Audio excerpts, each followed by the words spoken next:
Good morning on day 3 of this Gran Canaria vacation. We're in El Celobre, excuse me, which is a little way out of the main centre, 15 minutes by car. And yeah, I can see the sea from here, which is fantastic. If I turn the camera around, turn myself around, you'll see the sea there in the background. Whoops, there we go. So you can see we're not too far from the coast. Last night went on a stargazing excursion, and it's the first time I've ever done any kind of astronomy of any description whatsoever, but I found it fascinating. Quite a long drive, about a 45-minute drive into the mountains, which is kind of beyond that bit and further that way, over towards Puerto Rico and Mogan, this Mogan Valley. And we found a spot that they wanted to pitch up the telescopes with, but then a load of cloud came in, so the owners of the business decided to drive a little further up into the mountains to find a place that was between kind of two mountain ranges. So the meteorological way of describing that is that the clouds kind of sit on the mountain tops but not in the valley bit, so we were able to kind of pitch down in between the two mountain ranges, and the clouds stayed completely out of the way, and it was absolutely brilliant. And the amount of stuff you can see when you don't have any light pollution is just amazing, you know, with the naked eye.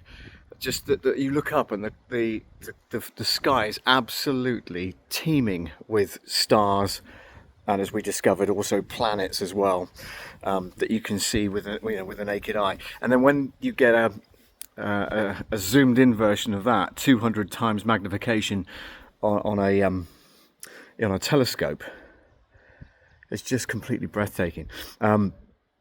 Managed to see Saturn, beautiful image of Saturn, and the rings were kind of vertical. Now you often get images of Saturn with the rings going like this, but obviously the way we're positioned in the world and looking up at it, the rings were going to kind of, going from top to bottom, if you were.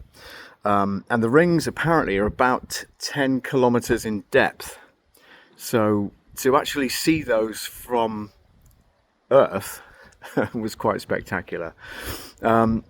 Also managed to see the Andromeda galaxy, which is our nearest galaxy to the Milky Way, apparently. And I'm saying all this because I've listened to it and taking it all in, but even that was absolutely fascinating, the fact that we can see a different galaxy that's not in our own, millions of light years away or whatever it is. It just blew my mind. And looking up at these kind of constellations and everything else, and also seeing where you see the maps of where the constellations are, where the stars are. You can actually see those when you're told what they look like.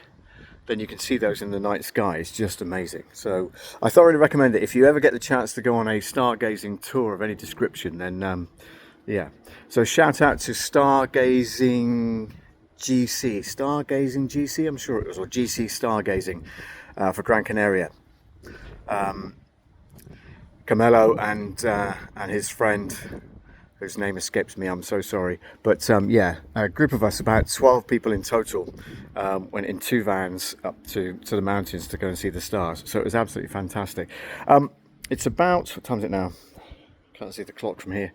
But anyway, it's breakfast time, so I'm going to venture into the nearest town to grab some breakfast.